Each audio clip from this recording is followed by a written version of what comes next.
ಏನಪ್ಪ? ಅಮ್ಮ, ವೆಂಕಟೇಶನೇ ಬೇರೆ ಮನೆ ಮಾಡ್ಕೊಂಡಿದ್ದಾನಂತೆ. ಇನ್ಮೇಲೆ ಅಲ್ಲೇ ಇರ್ತಾನಂತಮ್ಮ. ನಾನು ಯಾಕಣ್ಣ ಹೀಗೆ ಮಾಡಿದೆ ಅಂತ ಕೇಳೋದಕ್ಕೆ ಹೋದೆ. ಅವನ ಇರ್ಲಿಲ್ಲಮ್ಮ, ಬಂದ್ಬಿಟ್ಟೆ. ಅತ್ತೆ, ನಿನ್ನೆ ನೀವಾಗ ಮಾತಾಡ್ಬಾರ್ದಾಗಿತ್ತು. ಯಾರು ಊಟ ಹಾಕಿದ್ರೇನು? ಏನೋ ಮನೆಗ್ ಬರ್ತಾರಲ್ಲ ಅನ್ನೋ ಸಂತೋಷ ನೋಡ್ರಿ ಇತ್ತು. ಈಗ ಈಗ ಈಗ ತಾನೇ ಏನಾಯ್ತು? ಅವನ್ ಎಲ್ಲೇ ಹೋಗ್ತಾನೆ? ಅವನ್ನ ಬಿಟ್ಟು ನಾವಿರೋಕ್ಕಾಗಲ್ಲ, ನಮ್ಮನ್ನ ಬಿಟ್ಟು ಅವನಿರೋಕ್ಕಾಗಲ್ಲ. ಹೋಗ್ತೀನಿ, ಅವನ ಆಫೀಸಿಗೆ ಹೋಗಿ ಹೇಳ್ಕೊಂಡ್ ಬರ್ತೀನಿ. ನೀನ್ ಸುಮ್ಮನೆ ಬಾರೋ ನಾಗರಾಜ.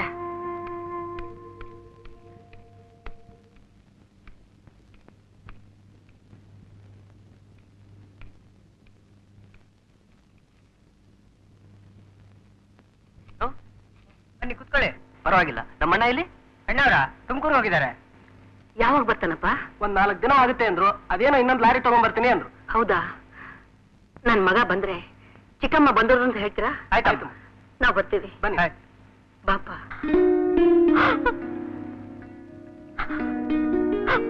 ತುಮಕೂರಿಗೆ ಹೋಗಿದಂತೆ. ತುಮಕೂರಿಗೆ ಬರ್ಲಿ ಅವನು. ಯಾಕಮ್ಮ ನೀನ್ಯಾಕೆ ಕಳ್ತಾ ಇದ್ಯಾ? ಅವನು ಊರಿಗೆ ಬರ್ಲಿ, ನನ್ ಜೀವ ಒತ್ತೆ ಇಟ್ಟಾದ್ರೂ ಅವನಿಗೆ ಕರ್ಕೊಂಡ್ ಬರ್ತೀನಿ. ಅಳ್ಬೇಡಮ್ಮ. ಹೇಳಿದ್ರ ಎಂತ ಅಪಪನಿ ಮಗ ಹುಟ್ಟುಬಿಟ್ಟ. ನಾವಿನ್ನೂ ಬದುಕಿದ್ದೇವೆ. ನಮ್ಮನ್ನೊಂದು ಮಾತು ಕೇಳಲಿಲ್ಲ, ಬೇರೆ ಮನೆ ಮಾಡ್ಕೊಂಡಿದ್ದಾನೆ. ಅಯ್ಯೋ, ನೀವ್ಯಾಕೆ ಚಿಂತೆ ಮಾಡ್ತಾ ಇದ್ದೀರಾ?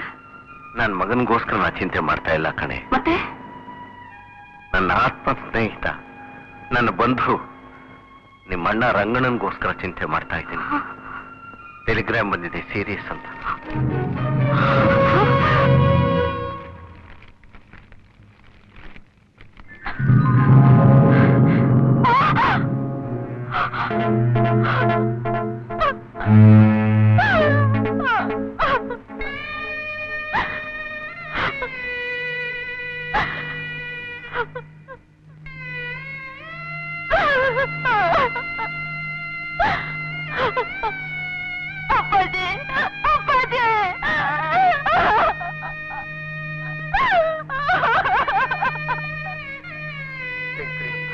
ಬಂದ್ಯಾ ತಾಯಿ, ಬಂದ್ಯಾ?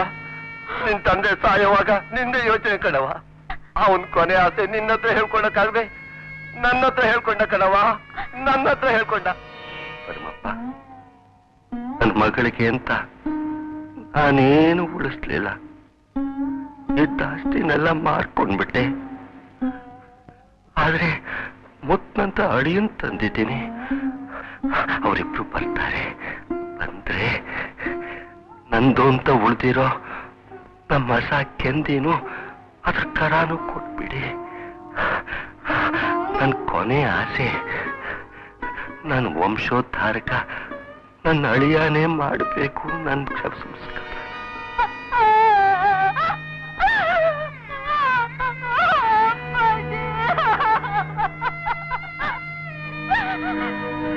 ಅಣ್ಣಯ್ಯ, ಅಣ್ಣಯ್ಯ.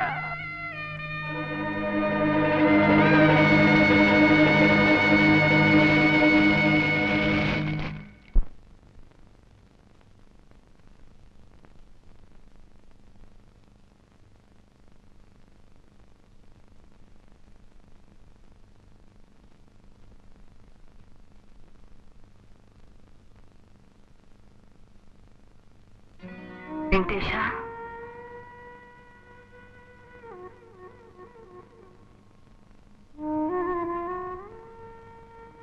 ಕೂತ್ಕೊಳ್ಳಿ ಚಿಕ್ಕಮ್ಮ.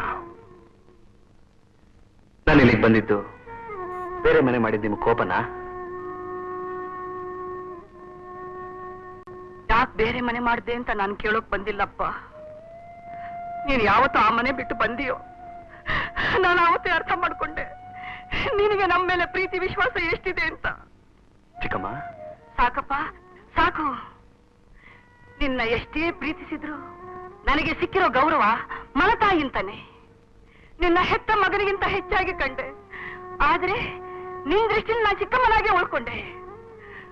ವೆಂಕಟೇಶ, ನೀನ್ ನಮ್ಮನ್ನ ಮರೆತರೂ ಪರವಾಗಿಲ್ಲ, ಆದ್ರೆ ದಿಕ್ಕಿಲ್ಲ ತಪ್ಲಿ ನನ್ ಶಂಕರಿನ ಮಾತ್ರ ಮರಿಬೇಡಪ್ಪ.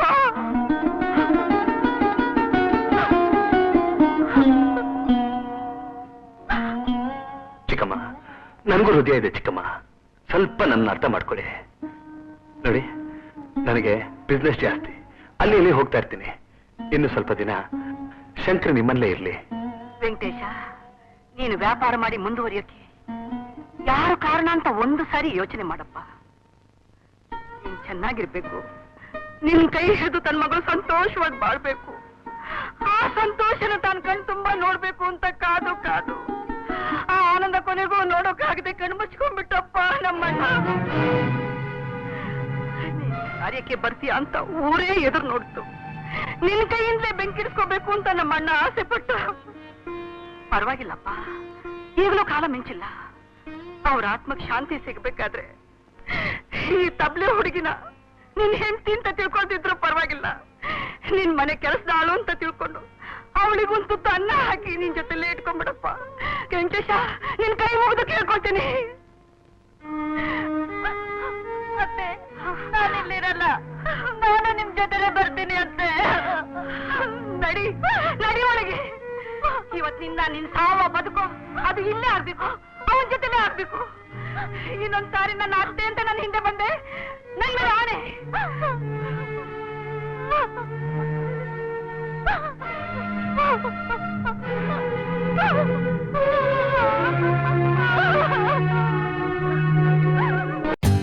For more updates, like, comment, subscribe to our channel.